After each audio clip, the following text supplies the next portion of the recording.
Online September edition. I'll be your host, Jacob Hester. We have got a long and distinguished guest list for you today. We've got DD Bro, who needs no introduction, coming to the show. We've got Robert Munson, Senior Associate AD. We've got former Tiger legend Eddie Kinnison, Louis Bourgeois, Director of Athletic Equipment over at LSU, Shelly Mullenix, Senior Associate AD of Health and Wellness. We've got Rick Perry, the Taft Executive Director, set to join us today. And we've also, leading off the show, got the Athletic Director for LSU Athletics, Scott Woodward, joining us now. Excited about today's show. We're going to learn a lot of information of what this 2020 fall sports athletics season is going to look like, because there's a lot of moving parts, and I'm glad to welcome on Scott Woodward to the show now. Scott, how you doing? Great, Jacob. Glad to see you, my man. We're getting back to normal when I see your face.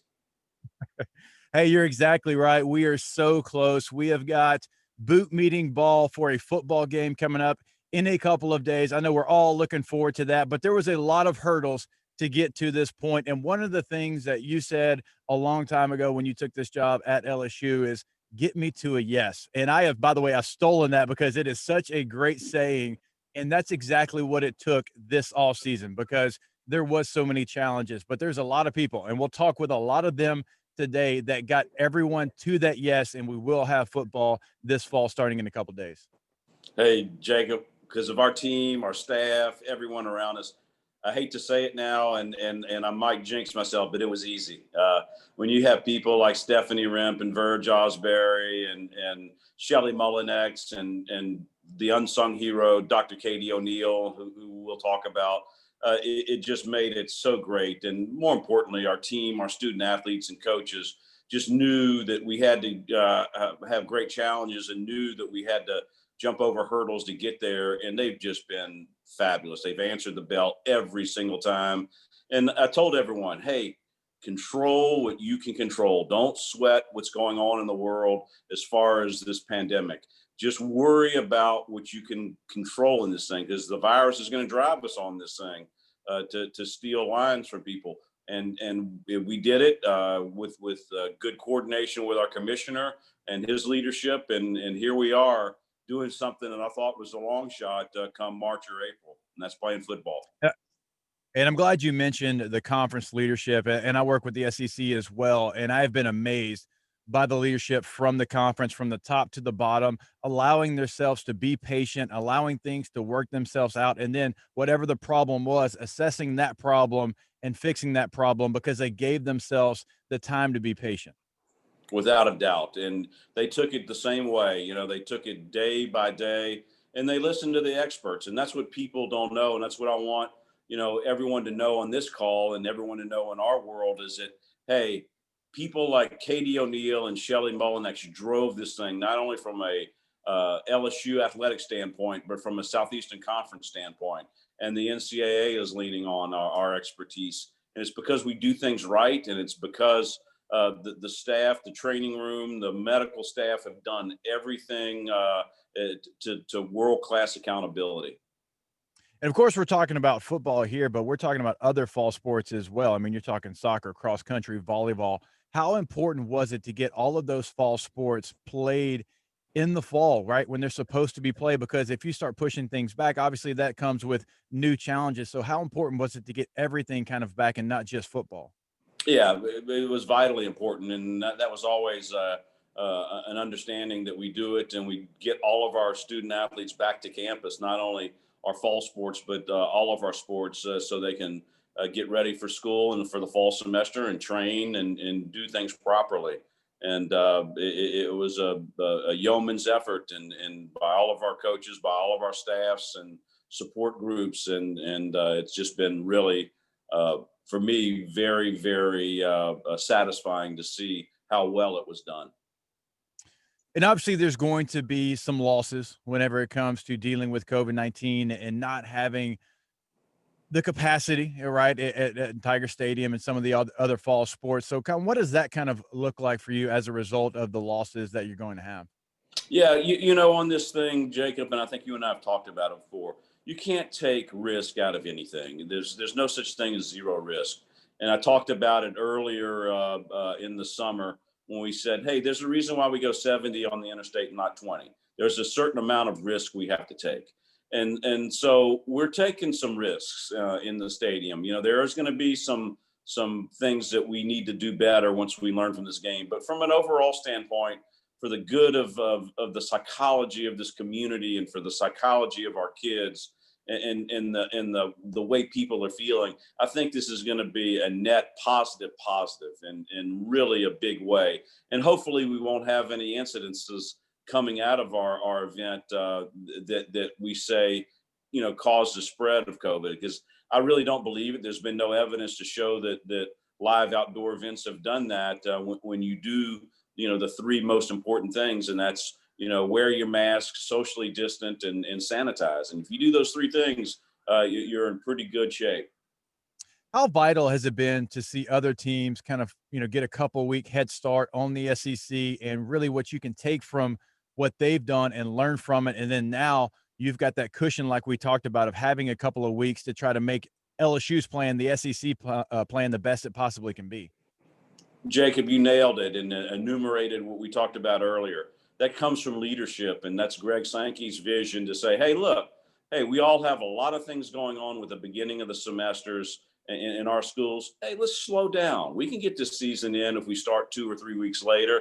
And also we can see what other people are doing. And when we did that, it was a stroke of genius. I mean, it was really, really smart to do.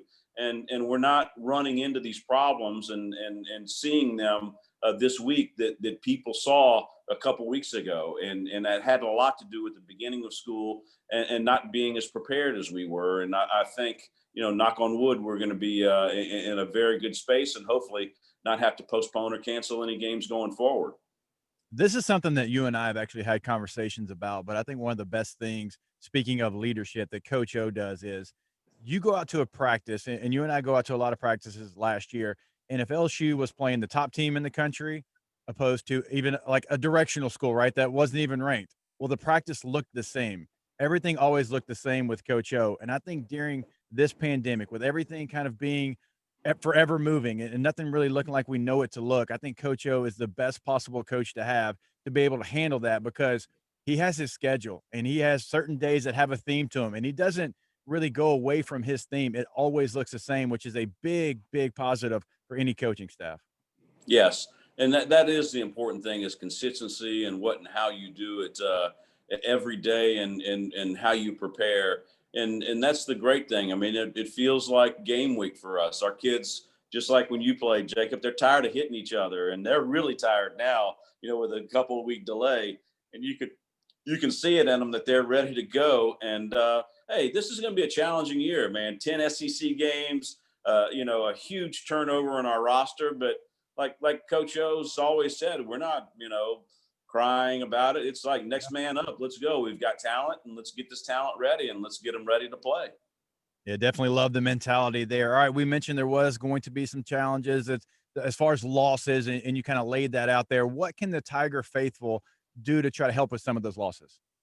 Yeah, well, what I tell people to do is watch two things. It's going to be a very similar team as far as the way we approach it and the way we do things. But I see, and what I've seen in practice, we'll be running the ball a little more, and I think more passes that Miles can make earlier. I don't think you'll see as many down the field passes from Miles as you did from Joe. I mean, Joe's a once in a lifetime kind of guy, but there's nothing to shirk on Miles. But we're going to be ready to go, and defense is going to be markedly different. We're going to be in that 4-man front, attacking the ball and doing things that LSU players like to do, and that's just play football, not overthink and not overplay.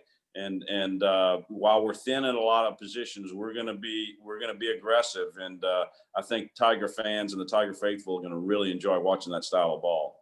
Hey, you know how much I love Bo Pelini. He was the defense coordinator when I played at LSU. You never have to try to find Bo Pelini on a practice field or a game field. You're going to know where he's at. He is the ultimate motivator. I cannot wait to go out there and watch what that defense can do. And I know you're excited to get out there and watch. Although you and I were kind of partners in crime on the sideline last year, it almost became like a good luck charm. It's going to look a little different. I'm going to miss my sideline partner there. Yeah, we're gonna have to do it through telepathic messages. And we're gonna Jake. be FaceTiming during the game. Exactly, doing it that way for sure. Scott, can't thank you enough for your time. Congratulations on getting to, football season and getting to that yes that you always talk about. And I know some great things are in store for Tiger Athletics. Thanks, Jacob, and let me give a heartwarm thanks to all the TAF folks and members out there who've just been so supportive during this time, not only with their financial help, but more so with their thoughts and with how we're doing and how they support us. This is a partnership, always has been, and I couldn't be more happy with the people involved with TAF doing the wonderful things to help us go forward. So, with that, in the words of Coach O, go Tigers. Absolutely. Well said. Talk to you soon, Scott. Thank you. All right, we're going to continue on with the 2020 TAF Coaches Caravan Online September edition. And really, another guest that really doesn't need an introduction. Everybody knows her. Everybody loves her. One of the absolute legends in the Southeastern Conference, the longest tenured coach in the Southeastern Conference. I'm always going to call her Coach, as she knows. Of course, we're talking about Dee Bro, joins us now.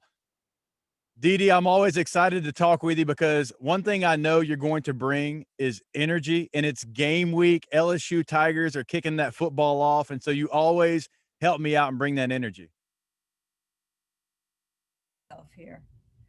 Nothing great's ever been achieved without enthusiasm. And that's right. I just look at all the great coaches here at LSU and what we're going through and this administration, the push and the drive. So it's going to take a yeoman's effort for everyone to bring their very highest level of enthusiasm, because 25% of Tiger Stadium is a small portion. So I bought 2 of those pop-up heads that they're going to put in the stadium. I'm trying to do my part, Jacob. I'm trying to do my part.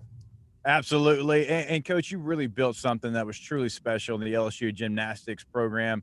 I know this is going to be your first year away from it, but as you take a look back and everything that y'all built, and kind of the theme of this show is going to be, it took a village. I mean, it took everybody having the same common goal to move forward, and that includes coaches, gymnasts, TAF with the facilities that you have. And that's something that I know you're very proud that y'all built together. The key word you said was y'all, and I really do believe it takes a yeoman's effort. And the everything counts is so critically important. We've got a president that's all in, that really cares about this university, and Tom is on it every single day, and Scott and Stephanie and Verge, all of our administrators, every day their effort is poured into making this thing work. And this engine is driven by donations, by ticket sales, by concession sales, by parking permits, by all of those things that drive us. Season tickets for football, basketball, gymnastics, baseball, softball, everything counts. And I just believe that the effort and the hard work and everything that we're doing at LSU, we're going to come out on top. And I know that Scott and I talked about some of the losses, and you just mentioned, there is some challenges, and, things will look a little bit different. And that's why we need, kind of everyone to pitch in and step up and really be a part. And I know the Victory Fund is something that you and I have talked about, and that's a way that people can help. Well, LSU is an elite university academically and athletically, and we attract elite level athletes. And for us to maintain this level, this high level of energy, this high level of performance, this high level of winning that we have all enjoyed at LSU, we're going to have to be all in, and not just a huge effort, but a humongous effort to bring it all together. And the Victory Fund, I think, is a great way. Because I've been making phone calls, Jacob, thanking people. And the other day I was at TAF and they gave me a list, and here's this list and what everybody gave. And I went, I don't want to know that. I don't want to know what everybody gave. I want to thank the guy that gave $50 the same way I thank the guy that gave us $10,000, because that $50 is going to stack up. And if we can get a lot of people to give us a little bit and a lot, in the end of the day, LSU is going to be on top. And we're going to be right back where we were before this pandemic started. Coach, I think you can really give the best testimonial as far as what something like the new facility for gymnastics can do for not only your program and building champions, but recruiting and just bringing the best student athletes to Baton Rouge. When you have something like that, right? It starts with the people. So you have the people Right. in place, and then when the people get to have the shiny new toy, it's just a match made in heaven. Well, and these kids go back home and they talk to the student athletes and the coaches and people in their gyms. So it kind of catches on fire. And that's the window. When people open up the internet and they see LSU gymnastics, they see inside of our facility, inside of our heart and souls, and what drives us to be excellent. But you're right, Jacob. It takes everything we have to maintain these facilities, to keep them clean, keep them safe, keep them, and especially now with COVID, it takes an extra effort. And this is, go back again to Victory Fund. Without the money to make these things happen, we can't keep the grass cut in the practice facility at Tiger Stadium, and that's an everyday job. So it's big. It's like running a city here at LSU. And on Saturdays, we're one of the biggest cities in the state. And I know one of the kind of the motto is going to be keep them going, right? Keep going towards the finish line. I know that's something that you're going to be preaching throughout the next couple of weeks, months. Yeah, and going is so important. And the instant we get on our heels and the instant we stop pushing forward and pushing for excellence, that. I mean, you've lined up against some of the greatest defensive line in the world, and you find a hole, you find a wiggle through, and you get there and you score a touchdown. And that's what we're going to do on this thing. Victory Fund, and every donation, everything that we do, every parking pass, every ticket that we have is going to make LSU better at the end of this whole thing. And we're going to come out of this thing with our hands on top and our fists waving because we beat it. Absolutely. Dee, you're always the best. I always appreciate your time. And I always appreciate you bringing the energy. If I'm having a slow morning, I just need to call you. Call me, Jacob. But you know what? It's you too. It's what you do and how you represent LSU. And I love you. Dee, you're the best. I appreciate your time. We'll talk to you soon. Thanks, bud. All right, we're going to keep on with the 2020 TAF Coaches Caravan Online, September edition. We're going to have Robert Munson, Senior Associate AD, join us now. And I know Robert has been working hard with the rest of the team to kind of figure out what game day is going to look like. We're going to talk about that right now with Robert Munson. Robert, I know that every time that we've talked with each other, there has been something going on. You're trying to figure it out. You got to have a plan in place. There's got to be a protocol that you go through because you want to stay on top of this thing. You want to make sure that whatever this 2020 year throws at LSU, that the team is ready to handle it. Yeah, that's right, Jacob. This has been a labor of love for all of us. And you know what it's like to be a part of a team, and a great team at that.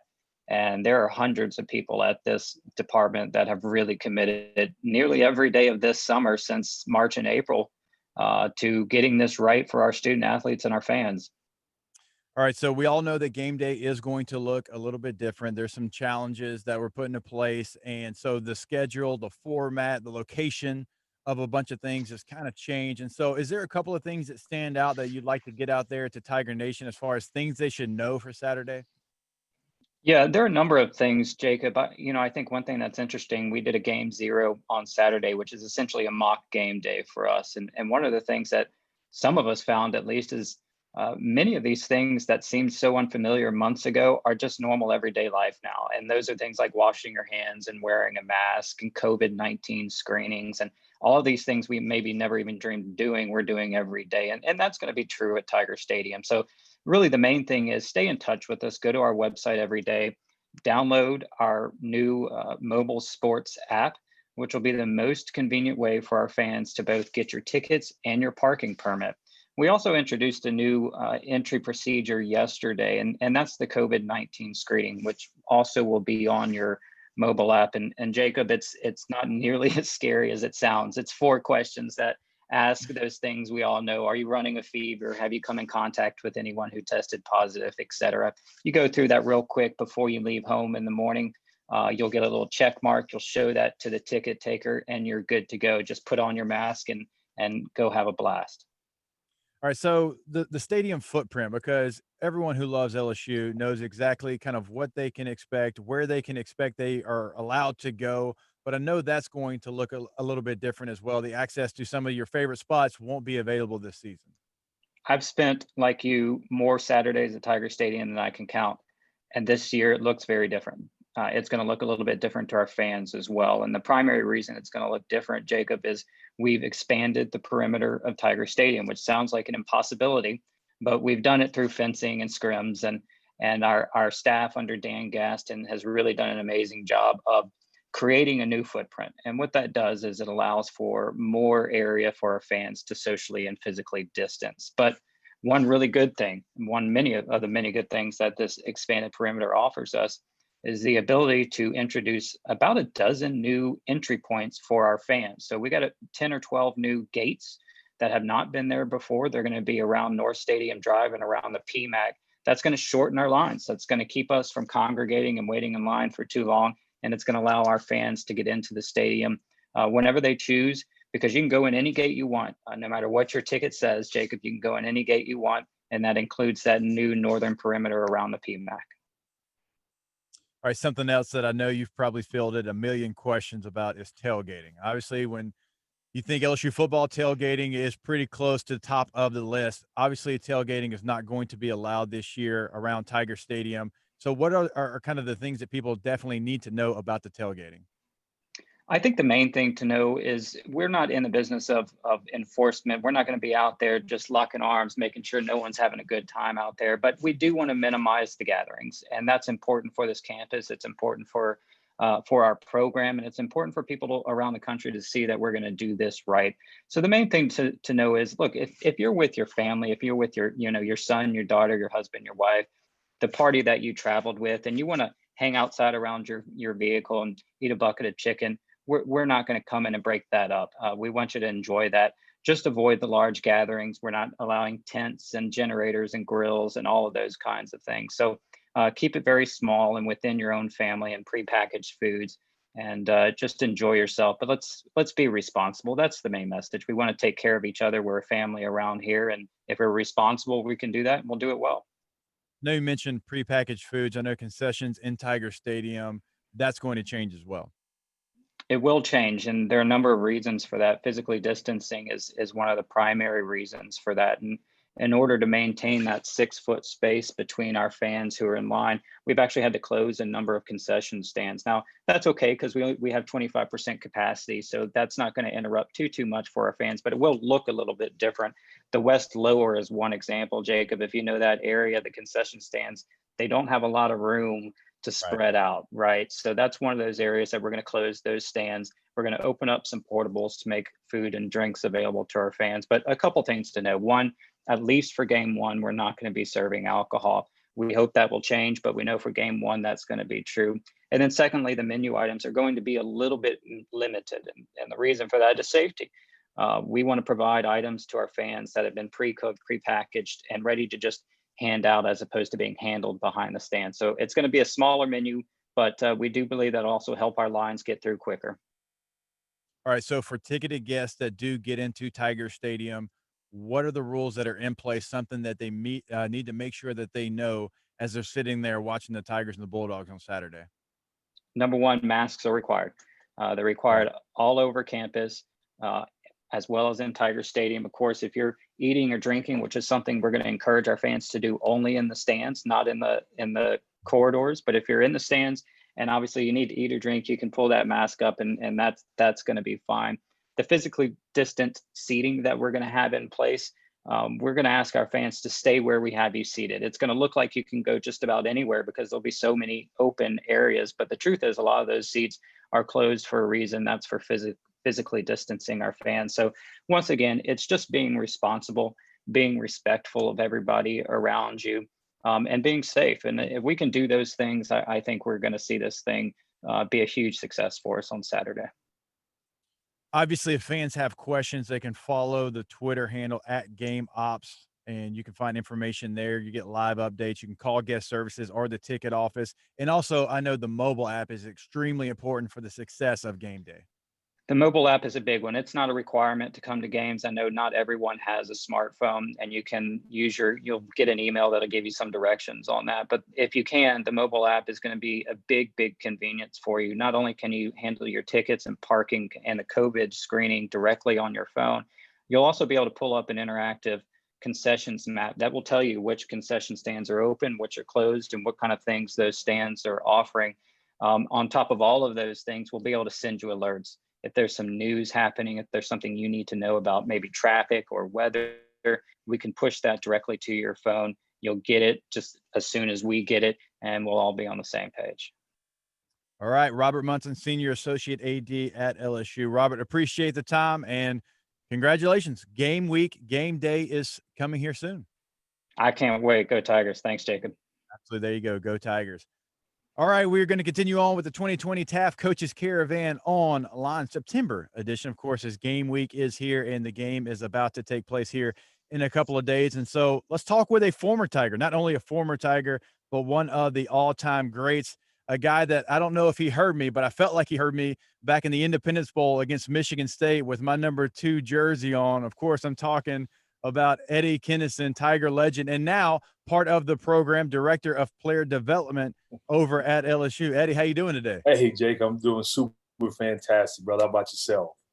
Doing well, man. I'm glad to catch up with you. Haven't seen you as much as I wanted to, obviously, with all the rules and protocols that we've put into place, but glad to have you here on the show. And man, let's talk real quick about your new role, Director of Player Development, because obviously this all season has looked different than we've ever known it to look. And so developing players physically and mentally has been a big part of the success getting to this football season. Yeah, absolutely. And, it's one of the deals where I got integrated or brought on in April, like 4 days before everything shut down, the state, the campus, everything. And once, our training staff and our medical staff kind of got everything under wraps where we could actually come back into the building and, have practices, those kind of things.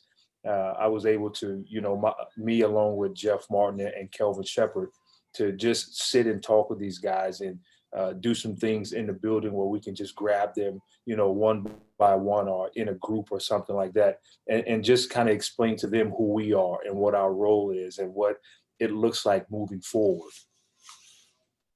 Obviously, when you're talking about players trying to adjust in this crazy off season, I think of the freshmen. I think of kind of the young guys, and even the ones that have gotten here, early. They enrolled early in January because they didn't have a normal off season. They didn't have a spring football that rolled itself into summer workouts, and you had a couple of practices in the spring, and then you have to go home, and then you try to come back.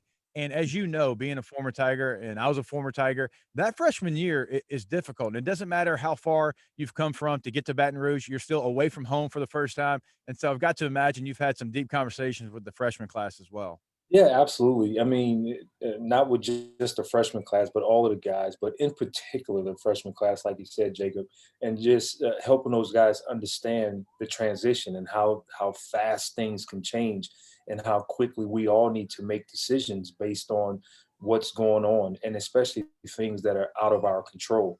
Obviously, we know the pandemic happened. None of us could control that.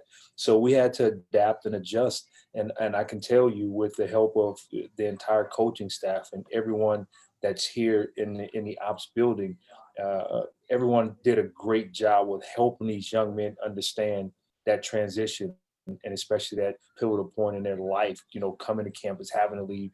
And they did a great job. And our young guys, they bought into it and they understood it. Man, they performed mentally, physically, emotionally, spiritually. They performed very well.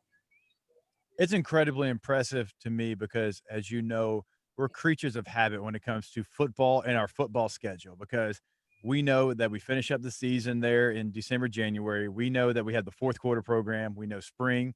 We know summer workouts. We know fall camp. Like, we stay on schedule. We know where our body has to be physically, mentally, to be able to prepare for a long football season. And the schedule's kind of changed. It's kind of been a little bit all over the place. So what has the feeling been like from the players now that you kind of know what it is? Now you know it's game week. Now we have a game. Now we have something to look forward to, and there's really not as many questions up in the air. Well, yeah, one thing that Coach O and the coaching staff has done very well from the beginning is let the guys know, hey, it's practice. We have to prepare. There was nothing that was ever brought up to say, hey, we're not going to play. Coach O did a great job saying, hey, we have to practice to play. And the guys, they bought into it. And they, in Coach O's famous words, they didn't blink. And no one in this building blinked, with that regard, with practicing to get ready to play. They bought into it. And I can tell you what, we're ready to hit somebody else in the mouth, brother. This team is ready, brother. I can't wait to Saturday. I got chills, but I'm just thinking about it right now. There's so many former Tigers on this staff, which I love. I mean, yourself, you've got Kevin Falk, you've got Coach Insminger, you've got Corey Raymond. I mean, there's former Tigers all over the place, and I think that's a big positive. I think when you can share experiences like you had, like Kevin had, like everyone had with the current Tigers, like, hey, I was in the same spot, right? I was a guy from Louisiana. I had that same pressure. I was in the same role that you were in going against Auburn and Alabama and Florida. I truly think that can go a long way. How has that been, kind of sharing your experiences with some of the new Tigers? Bro, I tell you what, this is the space that God has put me in to be able to share those experiences. Like yourself, Jake, I mean, you're on the radio, you're talking about it. They can hear your voice. And when the guys hear you, they know that you played here. You made an impact in Tiger Stadium. And it's been fantastic, man, to be able to let some of these stories go. And I still have many, many more, to tell. But it's great to see those guys light up and say, man, you were sitting here and now I have the opportunity to do the same thing. So it's been very rewarding for myself to be able to share those experiences so far. So as you know, when you're in that training camp situation and you've had fall camp and it's especially in the NFL, like, right, we played in the NFL when we had true two-a-days and it was 6 weeks long and it felt like you're never going to hit somebody else that wasn't on your same team. I feel like they're probably going through some of that right now because everything's been extended a little bit. You've had some scrimmages. You've been going against your guys for like 6 weeks or whatever the timetable's been. I know it's kind of been stretched out a little bit. So I got to imagine this week more than ever, like game week, it's probably felt like the juices have gone up. Oh, Monday's practice, it started the week off, brother. Monday's practice was like, it was heightened by 1,000%. It was pretty crazy. And then yesterday, course of practice, they got to hear like the sound system in the stadium getting, mic checks and sound checks. So It was live yesterday. So they know it's game week, brother, and they are ready. Well, we heard Coach O talk about, hey, we're going to bring our own energy. It's going to have to come from us. It's going to have to come from the sidelines because Tiger Stadium is one of the greatest places on earth. Like, we know how loud it can be when it's at full capacity. And that's always going to be in the coach's mind. All right, I got a challenge. How do I make sure that my team is ready without having the crowd noise in there? And that's something that Coach O has been preaching. Like you mentioned, like even back in the spring, in the summertime, when he was continuing to push forward for that football season, he knew that there was going to be a possibility that the fans were going to be limited. And so it's a message that he's been sending the players. Hey, you've got to create it. It's got to come from you. And he's also created that, the atmosphere where even during practice, we're creating energy. Everybody that's on the sideline creating energy. He even had the practice in a stadium where, all right, let's create the energy in the stadium on last week. And it was that. And so he's preached it and everyone has bought in, everyone on staff has bought in. And brother, when I tell you, if we may only have 25,000 people in the stands. I don't know how many that's going to be, but there would definitely be energy on the sideline from the Tiger staff, from our staff this weekend. All right, since we have you here, and I've got one more question for you. You had so many great memories in an LSU uniform, and I remember watching you, man, in the Independence Bowl, and you had a heck of a game, and I had the jersey on. That was one of your great memories. But do you have one, as we've got Tiger Nation here, do you have one that stands out as like, hey, that was my favorite memory in purple and gold? Well, there's one that's always brought to my attention. It was a punt return against Mississippi State in Tiger Stadium. The ball sails over my head. I turn around and I pick it up like on the 1 yard line, and I get knocked back like 5 or 6 yards deep in the end zone. And I take that thing out and I take it to the house 100 yards against Mississippi State and Tiger Stadium. Bro, that's probably my fondest memory and one that's always brought to my attention. All right. See, we were on the same wavelength. I was hoping that would be the one, since we're playing Mississippi State. I was hoping that would be the one that you brought up, and it was a great play, and one that it was like, no, no, no, no, no. Yes. Continue to score. I'm sure the coaches changed their tune pretty quickly on that one. That's it, brother. Hey, Eddie, it's been a pleasure, man. Glad to have you back here in Baton Rouge with the team as part of the staff. I know that the young players, the young student athletes are going to learn a lot from you and Kelvin Shepherd. Absolutely, brother. Thanks for having me, and I'm glad to be back home. Glad to have you here. There he is, former Tiger legend Eddie Kinnison, now Director of Player Development over at LSU. All right, we're going to continue on with the 2020 TAF Coaches Caravan Online, September edition here, as we are in game week, LSU versus Mississippi State in a couple of days. Louis Bourgeois, Director of Athletic Equipment, is going to make his TAF Coaches Caravan debut. Lou, what's up, my man? Glad to have you on. Sorry about that, Jacob. I was muted. Hey, it's okay. I mean, I mute you all the time. It's fine. I know. How are we doing? Doing great. Hey, I like the setup behind you there. You appreciate it. And everything. You got the shout out to the 18. Yeah. Hey, I appreciate you pandering to the host here. Thank you for that. Yeah, you got to do my best. All right. So there we go. We know that there's a lot of things that are going to look different. So we wanted to have you on. So for you, the sidelines and the protocols that are put into place, the locker room, obviously that's something that a lot of fans are curious about. How much really changes for the locker room, for the sidelines, from what we normally know game day to be? Yeah, so sidelines, they've expanded our box. Instead of the 25s, we're going to go out to the 15s. It gives us some extra space on the benches, spread some guys out there, maybe some chair room, because, coaches working marker boards, talking to the guys on the benches. It gives us some extra space just up close to the field, too, expand out that way. In the locker room, we're working on splitting the ready room kind of area where we would do pregame and halftime, things like that whole marker board teaching situation. We're working through that right now to create some spaces and really spread some people out on that end of things. So I know for you, game day can kind of be crazy on the sidelines, because obviously the sidelines is something that, teams like to utilize, and there's some certain people down there. You've got marketing, you've obviously got, cheerleaders, you've got some former players, you've kind of got everybody down there at different times. So actually probably going to have more room to than you normally would. Plenty of space now. All right. So what about uniform changes as far as protective gear? I know that was really in vogue in the summertime, coming out with different shields and different protective gear to try to fight against COVID-19. Is LSU doing anything different, or is, that kind of died down a little bit? So it's kind of died down a bit. At first, the shield thing was a mandatory thing. If you're going to wear the helmet, you had to have something on there. And then I think, some practicality and reasoning got involved, and, those got pulled back so we didn't have to use them. We are working on a system right now it's a company that we've kind of partnered with, and installing these fans in the helmets that run a tube forward, and it almost creates an air curtain in front of your face. The air is going to run through a UVC chamber and purify the air before it comes in front of you.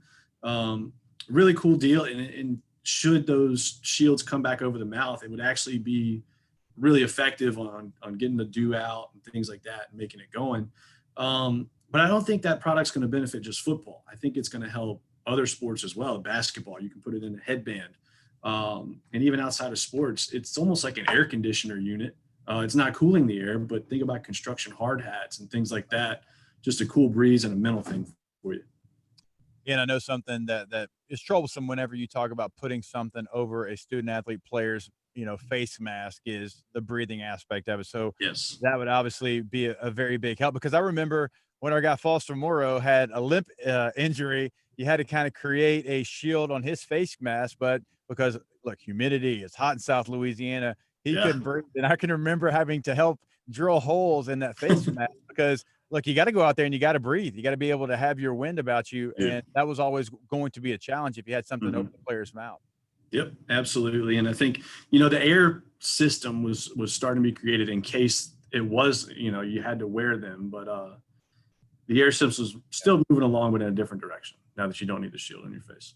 All right, so I know that you have, a lot to do with communication between coaches. Coaches going to Yeah. be wearing face coverings, and it's going to be mandatory. Has Yep. that been a challenge at all as far as communication between the field and the box for coaches? It has not. We've been using the headsets in the scrimmages and things like that. We use them in practice every day, and the coaches still communicate and get it going. The mics have their screens on them and everything, and the sound filters through just fine. So communication's been pretty good on the headset. I'm just wondering if a coach really has to get a point across, right? And you've been in football a long time, Lou. You know what I'm talking about. Yep. If that can be done through a mask. So I wonder, how many times you just got to quickly, just take it off and just, teachable moment, we should say. I'm sure there's a little bit of exception, some wiggle room there. We've been doing some. We've all been getting tested. Everybody's in the protocol now. I believe you may have even started some of it with us, right? So everyone's getting tested, moving along with that stuff, and I think it'd be okay. We can get teaching moments done, Jake. Yeah, and you mentioned testing. That's something that I know over at football operations, there's procedures in place. There's something that you have to do to be able to enter the building, and there's protocols put into place. And you just mentioned it. It's not just the players. It's not just the staff. It's the support staff. It's everyone around the program. Can you kind of take us through what that process is? Yeah, so every day we have to do temperature checks on the way in, and you've got to, say, hey, I don't have symptoms when you walk in the door. We also in the mornings have the symptom checker text or email that we get. I believe fans are going to have something similar to that, right? To get in, scan the phone or whatnot. And then the testing protocol is 3 times a week now. In the mornings, we come in, they're set up in the indoor. They do the swab of your nose, and then they ship it off, and we get results by 10, 11 o'clock tomorrow morning from Mickey. She'll come around and tell you, how everyone did in your department, and it's been really good so far. Yeah, I mean, the SEC is actually using the same contract testing as the NFL is, and I know some. Yeah, so the Connexon system, they put it on all the teams, right? So our guys are going to wear a wristband on Saturdays that's got a little chip in it. And so let's say you and I were wearing them, right? For example. Right. And if we were within 6 feet of each other for 15 minutes, it's not going to, an alarm out loud or anything, but Mickey will be able to see, hey, Lewis and Jacob were close to each other. If one of us would test positive, then we would know who to quarantine and things like that on the contact tracing. But I think the big thing on game days is going to be for the other teams. We can tell the opponent, hey, see if you have any interaction with our contact or our chip number, whatever, right. Can know on their end. And that's something that I think is going to be really big for the SEC, and something that I'm glad that news came out, because I think the SEC, and because you talk to other people throughout the league, the SEC has done such a nice job as far as the leadership and getting everything ready to go, and having an extra couple of weeks, because you also talk to other equipment staffs across the country, and there's things that you can learn from them and challenges that they dealt with over the last couple of weeks, starting 2-3 weeks ago, that now you can implement into LSU, and the SEC can implement across the 14 teams. Yeah, you're talking about the networking just in the SEC. We all know all the guys in the NFL as well, so we're able to talk on that and learn from those guys who have been through it and get it from them. And you're right, that came over. The testing is from the NFL, so the contact tracing is from the NFL. That's something that they use. So now you have all this information, and obviously, look, if the NFL's doing it at the biggest stage, that's something that is implemented in college football. Is going to be a big plus. And so, look, I know that game day is going to look a little different than you. I know there's been a lot of challenges. I know that there's been a lot of uniform questions as far as shields and protective gear and all that. But I've got a question about uniforms that I want to ask you. Okay. LSU wears purple non-conference home games. Correct. What do you do when it's not a non-conference home game? Well, we're going to wear white jerseys every game this year, unless we go on the road and that team wants to force us into wearing a purple jersey. Looking like a lot of white jerseys this year, Jacob. A lot of laundry. Okay. A lot of stains you got to get out of the white jerseys. And don't worry, there were certain coaches that coached in the 90s in the SEC that like to try to force LSU to wear those those purple jerseys on the road. But since they're no longer in those head coaching spots, I think LSU will be okay, and you'll see a lot of white jerseys, the traditional gold, white, gold. Exactly. All right, look forward to that as always. Just looking forward to seeing the Tigers on the field in a couple of days against Mississippi State. Louis Bourgeois, Director of Athletic Equipment. Lou, pretty good on your debut. Appreciate you joining us. Appreciate it, Jacob. Take care. By the way, mustache looks great. All right, there he is, Louis Bourgeois, Director of Athletic Equipment. All right, we're going to welcome on Rick Perry now, the TAF Executive Director for this 2020 TAF Coaches Caravan online. Always excited to catch up with Rick to see what's going on over at TAF, because obviously it's looked a little bit different. Anytime that you go 6 months without having an LSU sporting event, things are going to look a little bit different. And that's always kind of been one of the challenges, because you didn't really know, right? We're in the middle of baseball season. It gets canceled. We're going to bring on, other sports in the fall, but you weren't really sure if you're going to get the full slate of sports. And so the fall has been so important to try to get back on the football field. And we welcome Rick Perry onto the show now. Rick, we're just talking about, the challenges that were in the spring and in the summertime. And we never thought we would get to a point where 6 months go by and we don't have an LSU sporting event. But Rick, they're coming. They are coming soon. We're almost there. No, it's exciting. The fact that we will have Tiger fans in the stadium when the defending national champions run out on Saturday, it gives you goosebumps. And, the fact that we will be in the greatest stadium in all of college football, starting to defend a national championship. I'll bet you this, that's going to be the loudest 25% capacity anywhere in the country. There's no doubt about it. The roar will continue. The roar will continue. Oh, there's no question about that. And I just think, like I mentioned, so many people are just itching for LSU athletics, and to have it be a home football game. Yes, limited capacity, but I think everyone's just excited just to see the purple and gold back on a sporting field, because it's been so long. And we just never thought we'd be in the situation where we'd go this long without LSU athletics.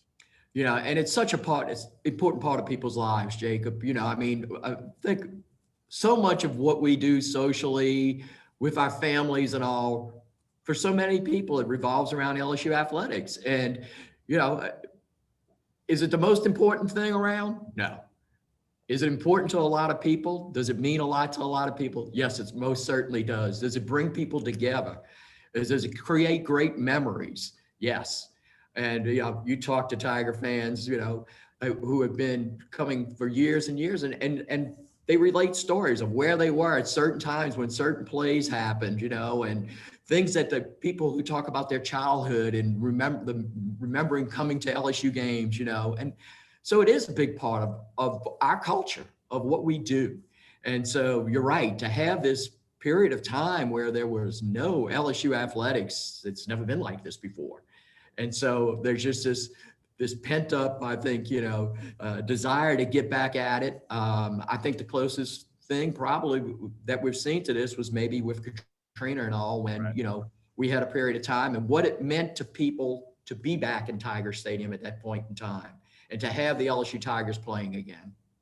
Look, I get chills as you talk about that, because I was on the team during that, and, having a first game canceled and then going what was supposed to be a home game on the road to Tempe, Arizona, and then finally getting back. And yes, there was far more important things going on in the state of Louisiana, but just for 3 or 4 hours to be able to see people escape and kind of just watch football and not forget about what was going on, but to just escape just for a little bit, it meant so much. And people still, here we are 15 years later, and kind of tell you exactly where they were and watching Tiger football when it got back on the field. So I agree with you there.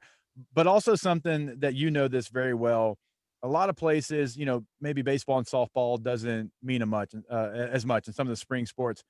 Baseball, softball, other great spring sports got canceled right when they were getting into conference play and kind of the thick of their season. And baseball and softball is so popular here in Baton Rouge, and losses, right? You have losses whenever you don't have, because we know, look, postseason or bust for both of those programs and multiple LSU programs.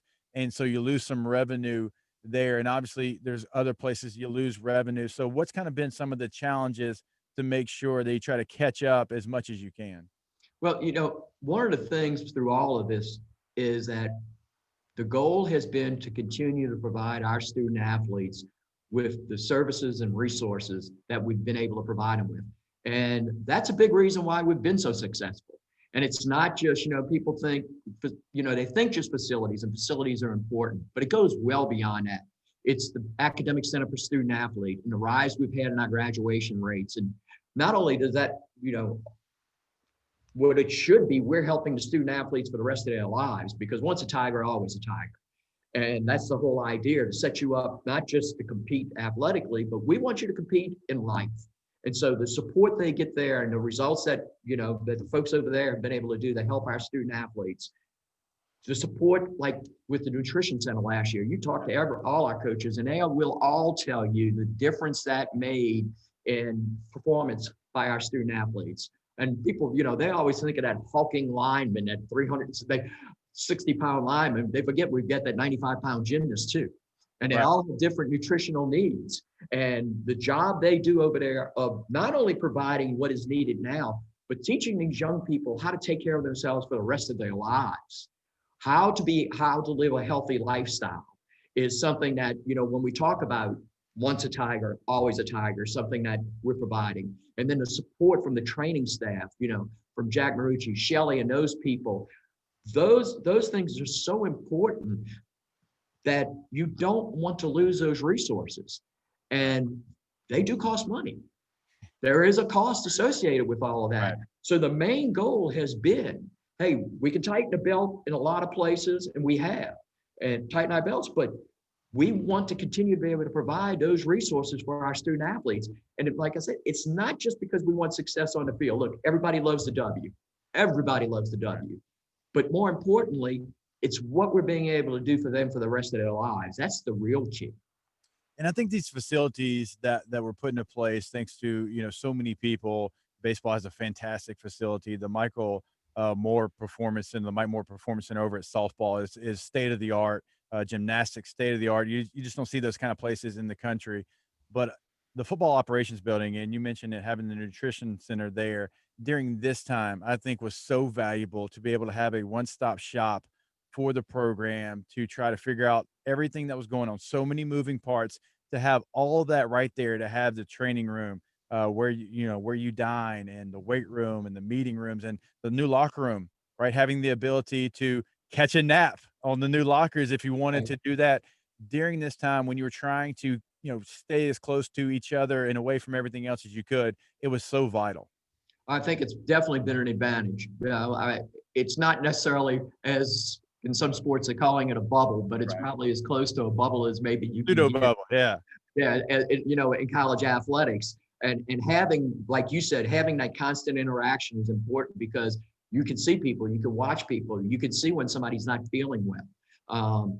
And let's admit it, there's way more to this. Yes, certainly everybody's health is tantamount. That's the most important thing. But beyond that, there's a lot of mental stress right now on people. And to be around these young people, and you've got a lot of young people coming in who are in college for the first time.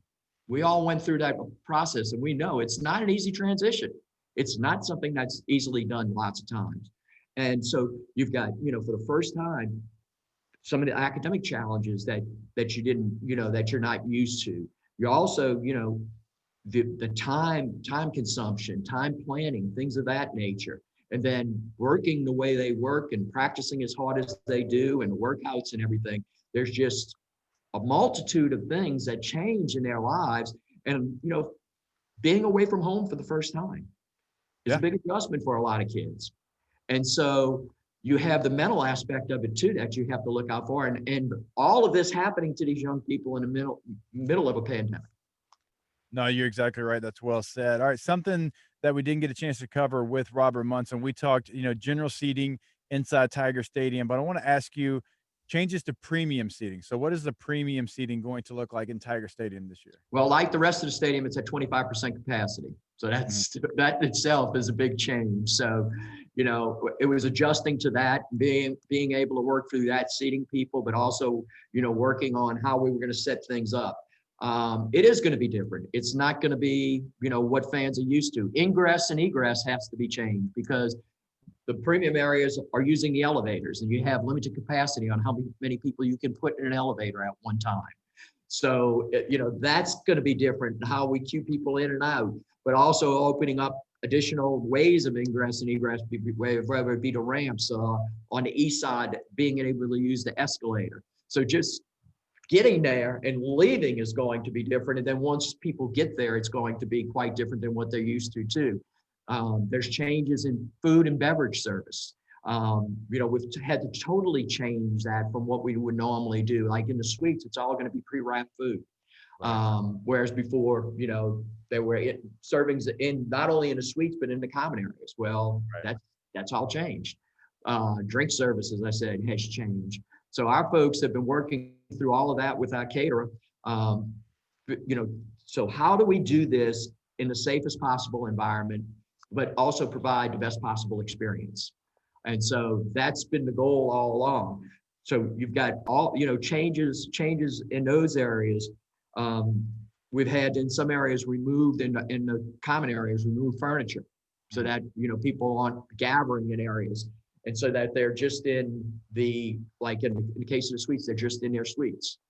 And there'll be, of course, people moving about somewhat, but one of the big things about the suites is we call it a suite hopping, where everybody goes to visit all their friends and see people, and that's a big part of it. Well, that's got to be limited because of capacity issues and all. So it is going to be different. Our deal will be, the fact that our staff will be there to work with people. If people have questions, we want them to contact us. We also want them to go online to lsusports.net and go through everything that Robert and all those folks have painstakingly put together about what game day will be like, and what people can expect. I advise everyone who's coming to the games to please go look at that ahead of time so they get an idea of how things are going to happen, from taking tickets, and so on and so forth. So that there aren't surprises. We're sending stuff out to all our members in premium seating about issues that they will face that they normally do not face or do not see. And as I said, call us. That's why we're there. Is it going to be perfect? Probably not, because it's so different than what we're used to. But I promise you this, we're going to make every attempt we can to make it a great experience. And if there's something that doesn't work out for the first game, we're going to do our best to make it better for the second game.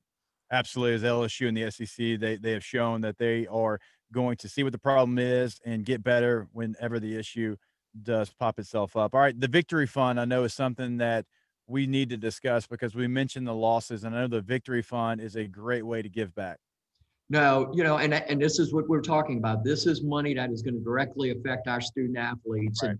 And, as you mentioned, we have been so fortunate because it's the best fan base in America. Everyone knows it. And so, yes, we've over the last 15, 20 years, we have built facilities that are the envy of just about everyone in the country. So we're fortunate that going into this, we were in a position where our facilities were outstanding.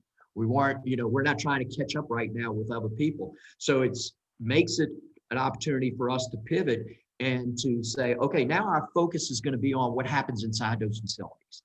The services we provide, the people who provide those services, because that's another key ingredient is you don't want to start losing people. You don't want to be in a position where these people this team that they've put together of support staff and coaching staffs and all that, you have to start, losing people.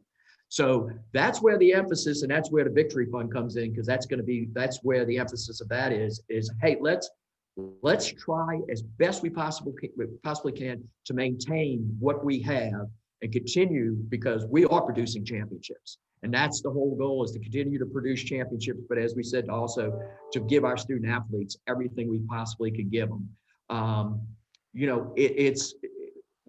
Folks can do it in a number of ways. Folks who have opted out can decide that they would like the money that they have opted out, or a portion of the money, to go to the victory fund if they will let us know. We're taking donations online. Anyone who would like to do that, they can call the office here, let us know that they would like to donate. We can't thank people enough. We know it's tough times. We know a lot of people are going through a lot out there between COVID, Laura, and so on and so forth. And we know, there's going to be a lot of some of our most loyal and ardent fans are not going to be able to be in the stadium. And we're going to miss you. We know they'll probably cheer loud enough that we can hear them in the stadium from wherever they are. But we're going to miss them. And first and foremost, we've said it all along, the most important thing is everybody's health. The health of our student athletes, the health of the folks who work at the games, and then, of course, the health of the people who come to the games, and the health of those who don't come to the games. I mean, that's first and foremost. But if people are in a position or find themselves in a position down the road to help us with this, it's critically important, because we're talking about losses, and I'm sure Scott, has mentioned it. We're talking about losses, not small losses. We're talking tens of millions of dollars in revenue that would not be realized this year because of the fact that where we are and what's going on. And, those type of numbers are not easy to make up, and they can have a profound influence on how you operate and what you do. So if there are folks who are in a position to help and would like to help, now more than ever, it's all the help has always been greatly appreciated, and it's been tremendously important, but this is a unique time. And if anyone can help us, we really would appreciate it. Like the legend DD Bro said, anything helps. Yes, it doesn't matter if you think it's small, anything helps, and it is very much appreciated. To learn more and to donate, please visit victory.lsutaf.org. Rick Perry, Taft Executive Director, we appreciate your time. Well, we look forward to seeing everyone. And one thing I want to say, we truly appreciate everyone's patience and all as we've gone through this, and their support, because it's something we've never been through. And the fans have been great of working with everyone, and the folks over and Ryan Broussard's people, Dan Gaston, all have done an unbelievable job. And, so everybody, let's, get together and keep the roar going, and let's go beat the Bulldogs. Go Tigers. Absolutely. Absolutely. Sounds good. All right. Thank you all as well for joining us. This has been the 2020 TAF Coaches Caravan Online September edition. We always appreciate you hopping on with us and joining us. Thank you to all the panelists that we had for your expertise, for all the updates that you did give us on LSU football, because it is here. In only a couple of days, the defending national champs, the LSU Tigers, will take on the Mississippi State Bulldogs in Tiger Stadium. We made it. Can't wait to watch the defending champs play the Bulldogs. All right. We'll see you next time. Go Tigers.